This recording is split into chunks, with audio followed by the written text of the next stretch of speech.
Can you see my stuffed animals? Am I grown up? The world will never know. What? Hello, you wonderful people. I hope that you all had a wonderful break. I hope that if you celebrate something that you had a wonderful time and you got to see lots of family and friends.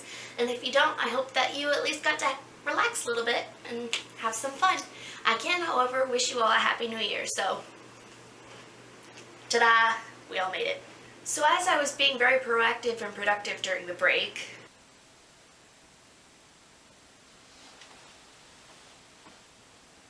I was thinking about my channel and I thought, I've never really done an introduction video to this channel about who I am or anything like that. So without further ado, let's do that thing! So let's start off with why I started a YouTube channel.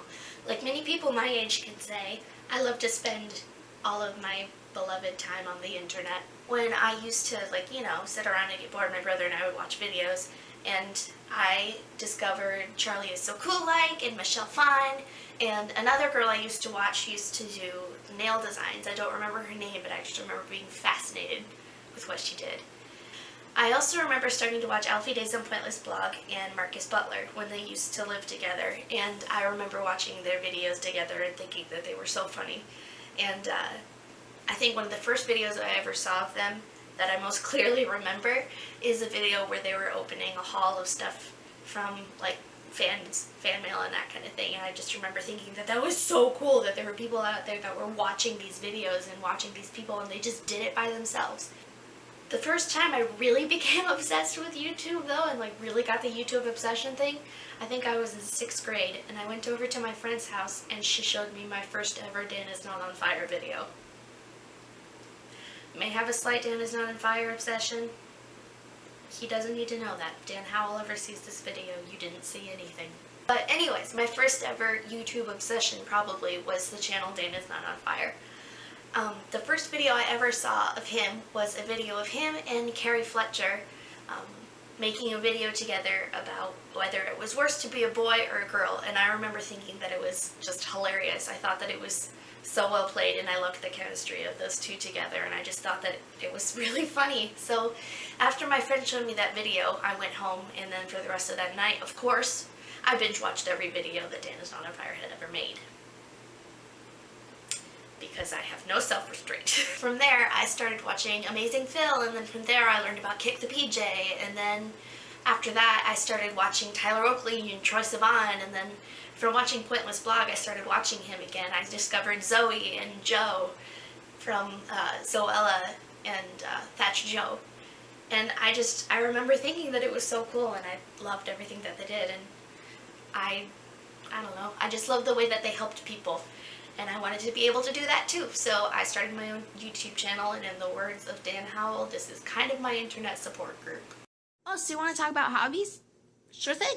So when I was younger, I swam for this little local team called iFly, and I loved it. Swimming was my favorite thing to do. I think I started in about 5th grade, and I loved it. It was an obsession. I became obsessed with it. I did it all the time. It came to the point where I think I did it 2-hour practices every day of the week, and then sometimes I'd do extra practice outside of practice by myself.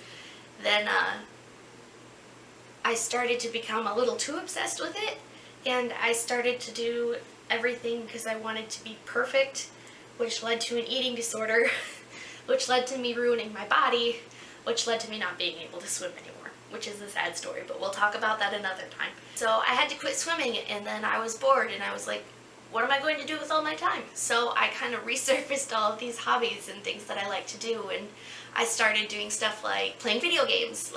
My brother and I used to play Super Smash Bros. And Mario Party and all that fun Nintendo stuff. Then we got our first Xbox, and it was like the world had gone insane. It was beautiful. So many new games. And I started doing other stuff again, like I started to draw again, I started to read, I started to write. I love to put things down on paper, whether it be emotionally through words or emotionally through a picture. So I started to do those things again. I started to write poetry again, and kind of got myself back to a healthy place. I also then got myself a job. I work at this little place called Leash on Life that sells dog and cat supplies for people who have pets, like toys and food and training and all that fun stuff. So do you feel like you know me better now? Good, because I feel like I just told you everything I know about myself. You might know a little bit too much about me now, actually. The goal for 2016 is to put more videos up on this channel and help as many people as I can, because seeing the likes and the comments and just even seeing that you viewed one of my videos and letting me know that you like something that I did on my channel literally makes my day. So I'm going to try to do that more often now. I think we should stop now before I tell you even more stuff about myself and you try to steal my credit card information or something. So yeah, I'll see you all later and I hope you have a wonderful day. Goodbye! Okay, so sorry to end at the end of the video so quick, but I wanted to add this. I just tweeted at Casey Neistat on my Twitter, and he liked my tweet, and I'm dying a little. I'm so happy. My dad and I used to watch his videos together all the time. Oh my god. I'm so happy right now. Okay, I'll stop bothering you now. Bye-bye. Oh right, cool, my shirt decides to unbutton. I can't speak. So when I was younger, I used to swim for this local swim club called I was doing so good and then I messed up the words.